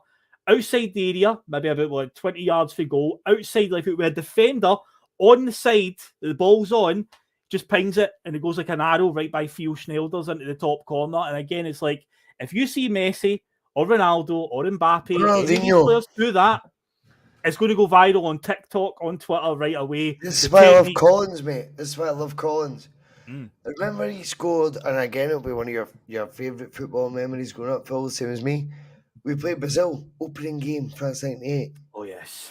And the reason Brazil play the opening game is because they're champions. Not because you're hosting it. You play the opening game because you're champion. Champions, yep. And Scotland play Brazil. We go 1-1. Because who else do you give that ball to, mate? For that penalty? Just tell me the truth. Who else did you give him the ball to? Now, folk could call it ego now. Well, do you know what? I need a fucking ego. I need someone to believe in themselves. And if folk don't like that in this snowflake era, fuck them. It's time to accept. You need folk who are a bit of bravado. You need folk with bollocks. Colin slots home past Taffarel and starts pointing his fucking name and number on the back. Need I remind you, Taffarel, who had to come about 5 yards off his line and still couldn't save it because he's practically in the 6-yard box when he scores that penalty. Not a problem. Cast your mind back though, Russell. We did World Cup 98 Bustalgia. We did Euro 96. We talked about Euro 96. Scotland had a very infamous penalty miss.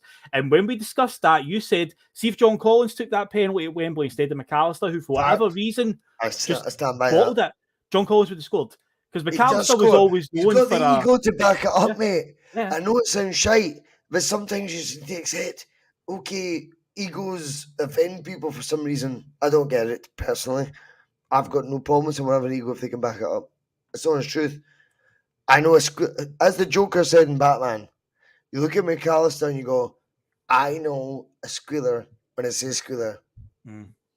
and he's a squealer. He's a squealer. John Collins, you cannot break. No, He definitely might be too acutely aware, Phil, of his abilities. But you know what? That's not always a bad thing.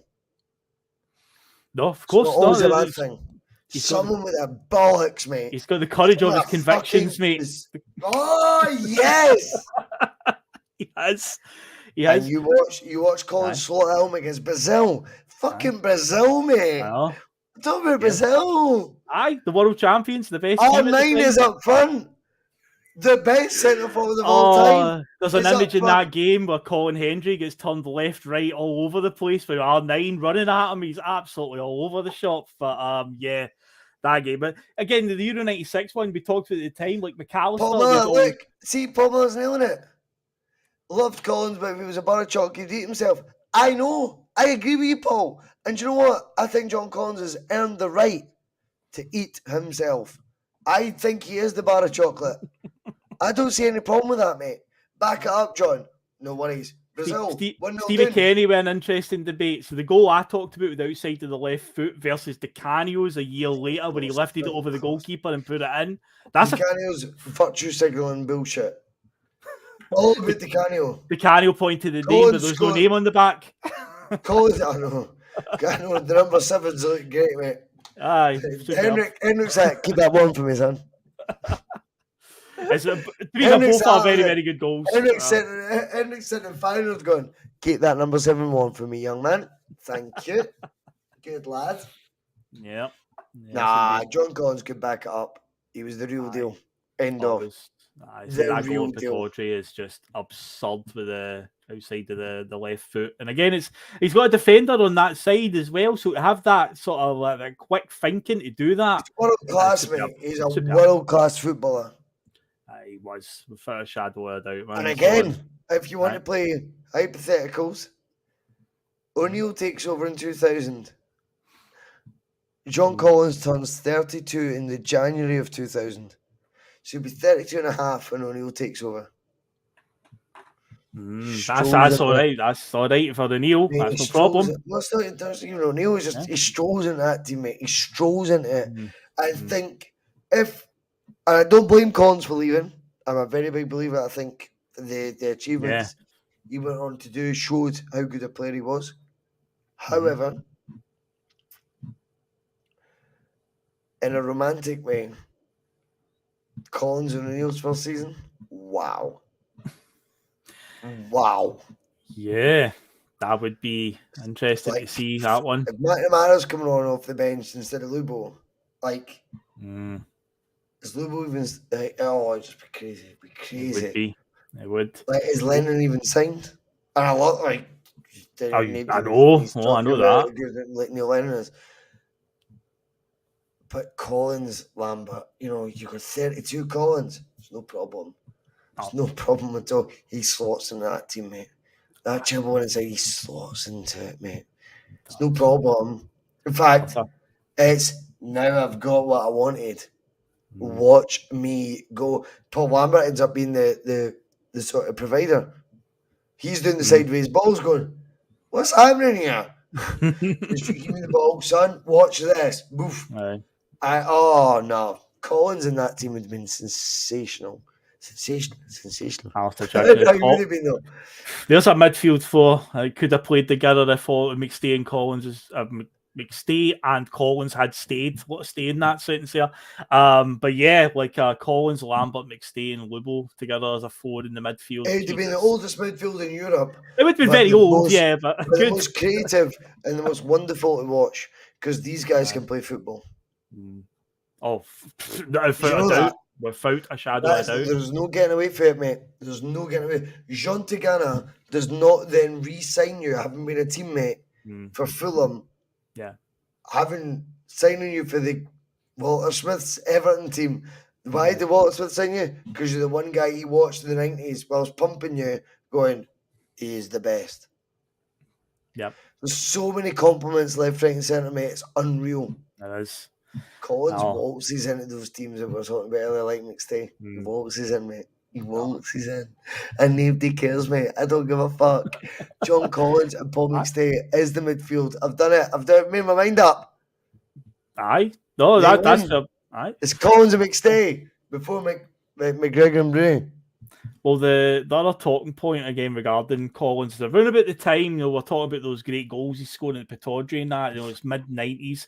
Something happened on the continent which would change football forever, and it would affect us because a Dutch player, was a Belgian player by the name of Jean-Marc Bosman, would create a bit of history by going to the Court of Arbitration of Sport, basically fighting tooth and nail because his club wanted a transfer fee for him, but he was out of contract. So he was the first player to force through what's now known as the Bosman ruling. A player's contract runs out, the club is not entitled to anything.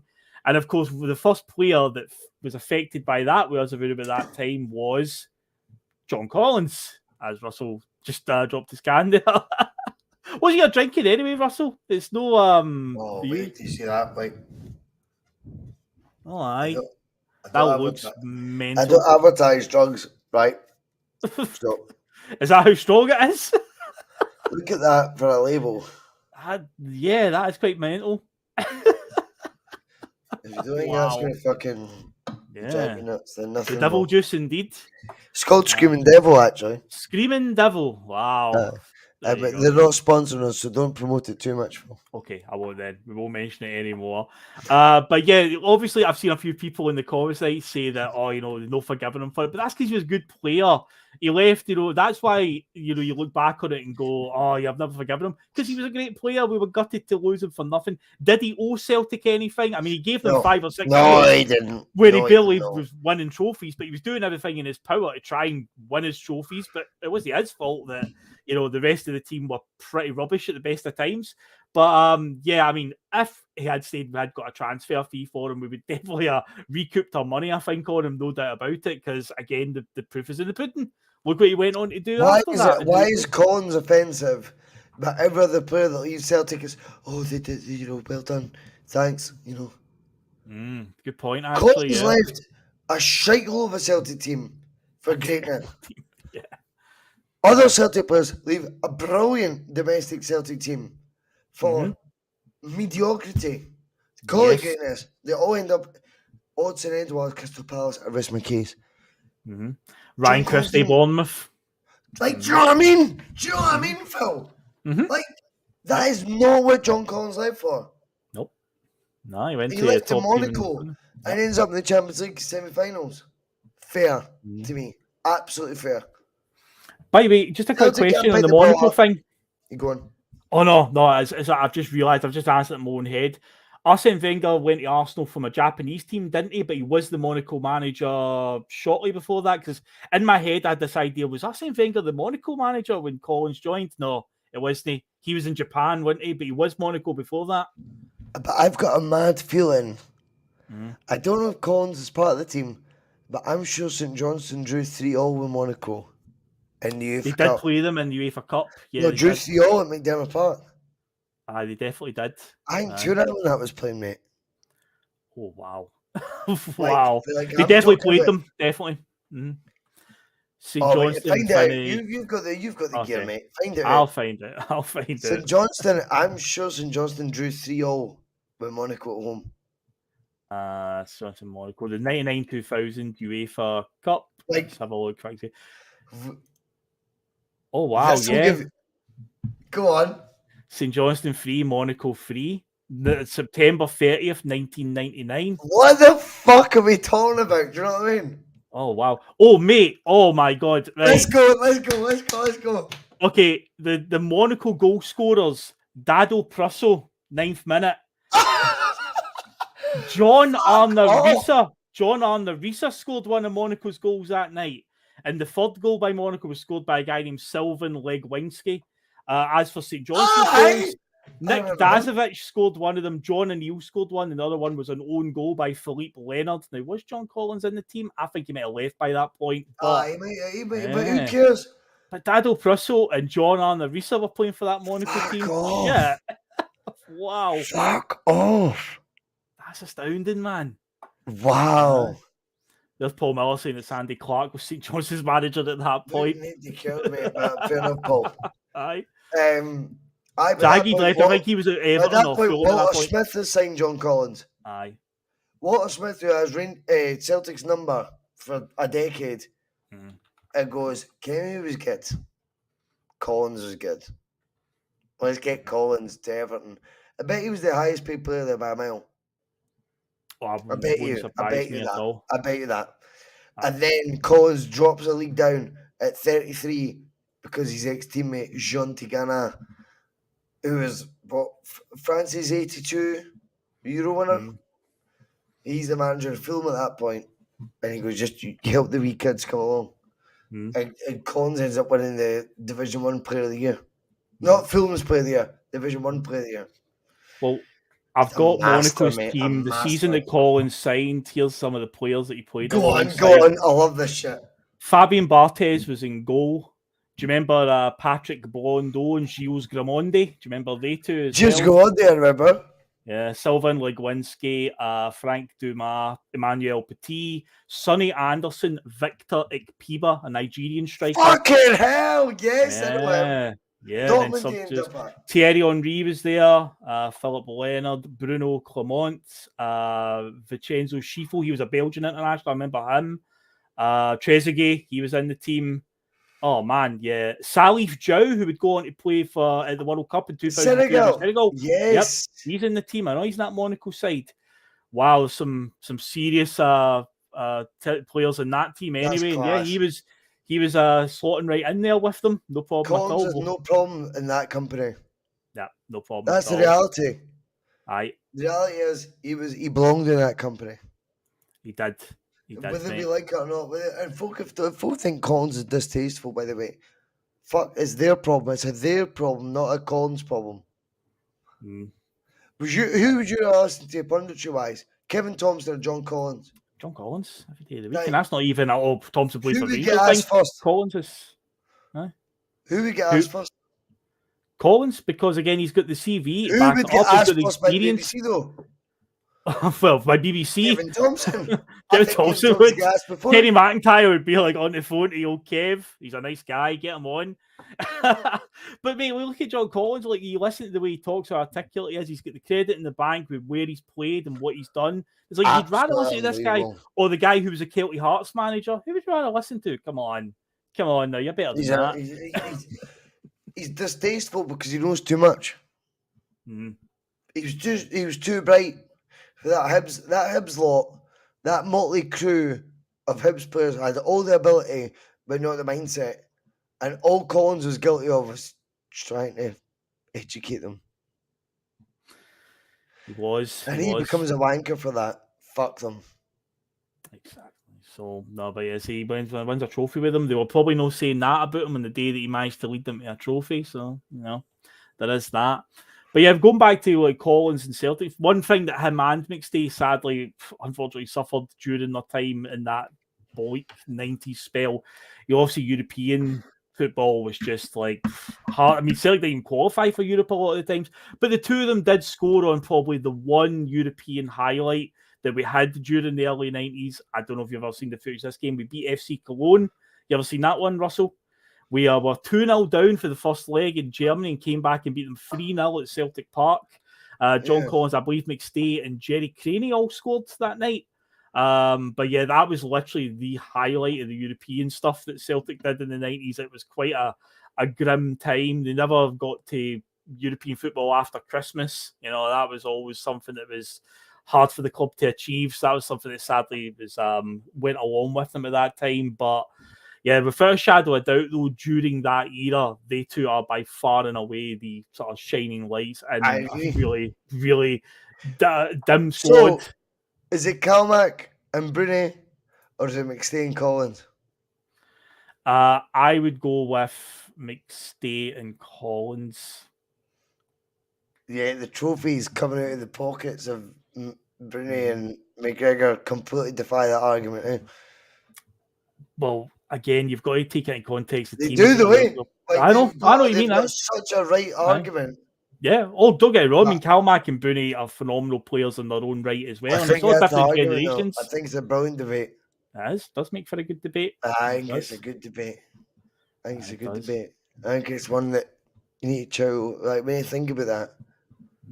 Does make you Because think. trophies talk. Mm-hmm. Being great doesn't quite walk. Trophies talk and walk. Mm-hmm. You Yeah, know, they do. show me a good loser, I'll show you a loser. That's it. That's the So thing. true, though. Yep. Nothing in no medals there to show a loser. So the Tavernier. But the serial loser there. But he's deemed a Hall of Famer in some people's books over on the other side of the city. Again, you look at John Collins, who won 1 trophy at Celtic, and Tavernier's career at Rangers with 2, and it's like it's not even close. He couldn't lay Scotland's boots, let's be honest. Or McStay, fucking hell. Fucking hell, mate. We're talking about legends here. Legends! Absolutely are. But yeah, Russell, we're not too far off the tour mark. So what we'll do is we'll get the trivia out the way for because you're up against it by yourself. But you've got that momentum behind you after getting that victory over Jonathan. You'll be looking to keep that going on Tuesday night. I'll give you 3 names. So for anyone that came in late, I'll just tell them the question. I said Paul McStay unfortunately missed that penalty in the League Cup final in 1994. But 5 Celtic players did score their penalties that night. Can you name the 5? Phil O'Donnell. No. Simon Donnelly. No. Andy Walker. Yes, Andy Walker. Charlie Nicholas. Charlie Nicholas, no. All right. Paul Byrne. Yes, Paul Byrne's correct. Well done, mate. I'm just guessing. I'm just going through Paul. We Van Dijk keys. We heroes. I don't actually know. Oh, mate, you're going to kick yourself. You're going to absolutely kick yourself. Who have we been talking about all night?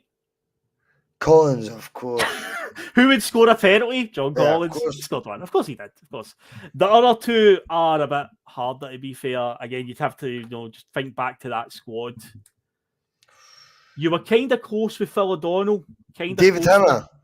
No, but we did sign this guy from Motherwell, maybe? Or he did play with Motherwell, this other player. Shit. I think actually we might have signed him for an English team, but he definitely played for Motherwell at some point in his career. Oh, I don't know. Willie Faulkner. Oh, fuck off. Willie. Handsome bastard, by the way. And the 5th and final one is a defender. He was playing right back that night, but it wasn't Tom Boyd. Oh, shit. And I think this is before we signed Tosh McKinlay, so Boyd was playing left back that night. Shit. I don't know. Mike Galloway. Oh, fuck off. What is this? Axum Loyal? Fuck off. Mate. Do you know what I mean? Sorry, mate, to open up any wounds there, but that Paul John Dyke's fucking 5-a-side team. Fuck off. Wee Van Dijk, get away. But that pretty much wraps up. The 2 is minus Liam tonight. But yeah, hopefully we'll come up to close to 2 hours. So we'll wrap it up now. But yeah, John Collins and Paul McStay, without a shadow of doubt, their ability cannot be underestimated. No doubt about it. I say we went over tonight. So many of the highs in a terrible, terrible era for Celtic. And just hopefully made some people open their eyes and appreciate just how good these 2 guys were. And of course, when it comes to Paul McStay, especially one of the all-time greats without a shadow of a doubt. Bus. Right, so we are out of here, and tomorrow PMP it will be 6-ish, back of 6, 7-ish, whatever. Now, what time's the game finish? 3 o'clock kickoff tomorrow. I sound 6. Yeah, I'm going to be there. No worries at all. Me and Megan will be doing it. Megan, she's going to come on and give her opinion on it. Come on, man. Right, okay, guys, we're out of here. We will see you tomorrow on PMP. Cheers, lads.